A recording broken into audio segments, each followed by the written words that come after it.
What's your team news? Joe Cole says he's raring to go. Is he ready to start, do you think?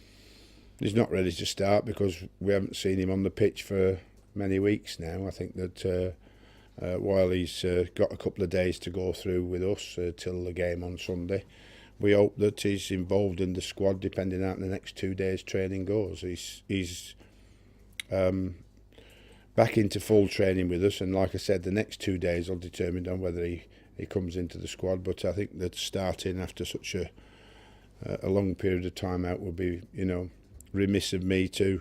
I would only be promoting the fact that I might get him injured again, and I don't want to do that. But certainly if I can get him on the bench, then that would be, very good from our point of view, because you want all your players fit and you want them available for selection. I mean, looking at the lack of goals, how far away is a Carlton Cole contract and getting him in the team?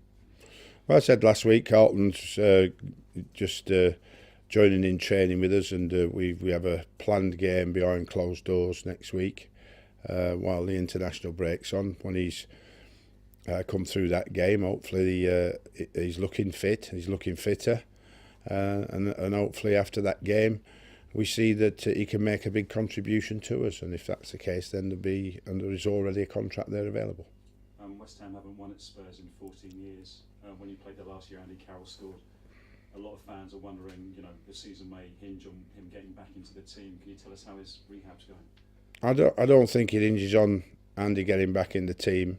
I think it's obviously a big help because he's a big player in many ways. Our failing has been that we have not lacked creating and making chances.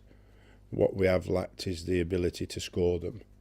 And Andy's hopefully when he arrives going to change that somewhat, but the rest of the players can't keep missing what they're missing at the minute, and I think that that's the key element, that keep believing that those chances will eventually be put in the back of the net, and but keep creating them. Don't let it knock your confidence, because the chances we are creating are we 19 attempts at goal away from home in a Barclays Premier League game last week. We'd dominated the game but failed to hit the target in terms of scoring a goal. But we are making the chances to score. Now Andy's going to play a better part in that, but all the other players that have been getting these chances, unfortunately, not just in this game but certainly in the other games away from home at Southampton, Newcastle, have failed to put one in the net, and that's why we've suffered the consequences now.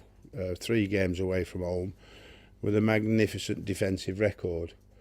1 goal, which was a penalty that was wrongfully given. And that is something to really build on, but unfortunately at the other end we couldn't marry it up with a goal or 2 as we should have done. So 6 points away from home, or even 7 points away from home, would have been a fairer total than only 2. Just 2 more from me. Are you concerned about Mega not finding the net so far? Absolutely. I mean, we would like him to have scored a few more goals and make a bigger contribution. That's not been the case. So, we, like I said, have got other players with us and having as many chances as he has and had, but they failed to score as well. So that puts even more pressure on your centre forward, doesn't it? So we've always been a team that shared the goals out. At the moment, we're not sharing them out, and we've got to get better at it.